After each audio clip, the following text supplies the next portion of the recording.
Preposition, preposition माने संबंध बोधक अवयव।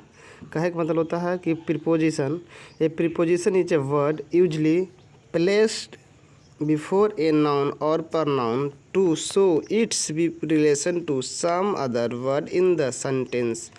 जैसे में in, on, over, at, to, from, with, under, below, into, etc। कहे का मतलब होता है प्रीपोजिशन, प्रीपोजिशन का हिंदी होता है संबंध बोधक अवयव। प्रीपोजिशन वह शब्द है जो किसी नाउन या प्रनाउन के पहले आकर उस नाउन या प्रनाउन का संबंध वाक्य में प्रयुक्त किसी अन्य शब्द या शब्दों से कराता है। नोट, प्रीपोजिशन प्रायः नाउन या तो प्रनाउन के पहले आता है, परंतु कभी कभी इसका प्रयोग सेंटेंस क्लॉज के अंत में भी होता है या तो हो सकता है। जैसे which class do you read in, तुम किस वर्ग में पढ़ते हो। इन और इनटू का प्रयोग यूज कैसे कहाँ होता है। इन या इनटू का जो मीनिंग होता है मैं होता है, क्या होता है, मैं होता है। कुछ वाक्यों में इन से स्थिर का या भीतर आने की गति है ना, स्थिर का बोध होता है। और इनटू का प्रयोग, इनटू का जो जब प्रयोग होता है, इनटू का मतलब होता है कि इनटू के द्वारा है ना बाहर या तो भीतर आने की गति को दर्शाता है। जैसे इन का प्रयोग कैसे करेंगे, यूज करेंगे I am in my room, मैं अपने कमरे में हूँ। तो स्थिर है कमरा ना, तब कमरा में हूँ, ठीक है। जैसे एक वाव है इनटू का प्रयोग, ए frog jumped into the well, है ना, गति करा ना, एक मेढक आया कुआं में कूद पड़ा तो गति किया ना। तो गति होने के लिए बोध हो तो इनटू, और स्थिर होने का बोध हो तो यूज हो तो इन का प्रयोग करेंगे, ठीक है।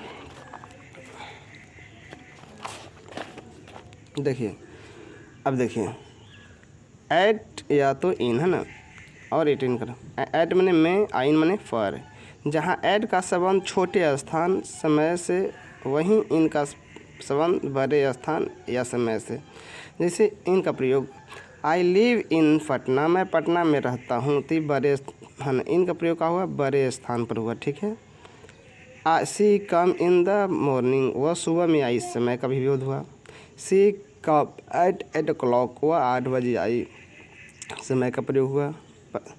आई लिव एट पोखमा, मैंने छोटे छोटे गांव में है ना, इसलिए एट का प्रयोग लगा। ऑन या तो ओवर, और ऑन मैंने पर, ओवर मैंने ऊपर। ऑन से सटे रहने का भाव व्यक्त होता है, जबकि ओवर से कुछ दूरी पर ऊपर रहने का बोध होता है। The pen is on the table, on का प्रयोग क्या का है, ऑन का प्रयोग सटे रहने का। तो कलम टेबल पर है, तो कलम जो है टेबल पर, या तो कलम कॉपी के ऊपर है, कॉपी पर है, तो ये सटे हुए प्रयोग हुआ ना। The fan is over my head, है ना, पंखा मेरे सिर के ऊपर है, तो कुछ दूरी पर हुआ ना, इसलिए जहाँ इनका ऑन ओवर का प्रयोग होगा। अब देखिए ऑन ओवर, ऑन ओवर का मतलब ऑन ओवर दिन और तारीख के पहले भी ऑन का प्रयोग होता है, ओवर का प्रयोग उम्र के संबंध में भी होता है। जिसे ऑन दस कम, दे कम है ना, दे केम ऑन संडे, दिन या तारीख है ना, संडे सन, तो वे रविवार को आए, इसलिए ऑन का प्रयोग हुआ। सी इज ओवर 20, वे 70 के ऊपर है ना, उम्र के हिसाब पर हुआ, संदर्भ है ना। दे कम ऑन 5 मई, वे 5 मई को आए है ना, तो तारीख के दिन का बोध हुआ, ठीक है।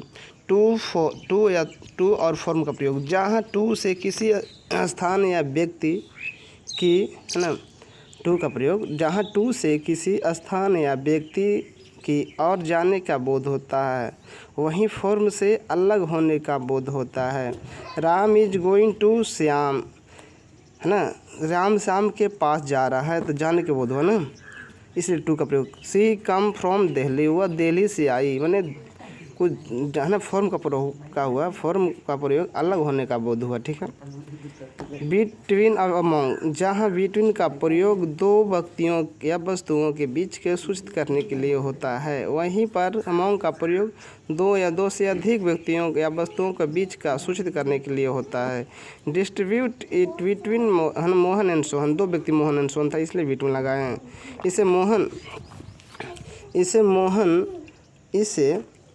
इसे मोहन और सोहन के बीच बांट दो व्यक्ति था।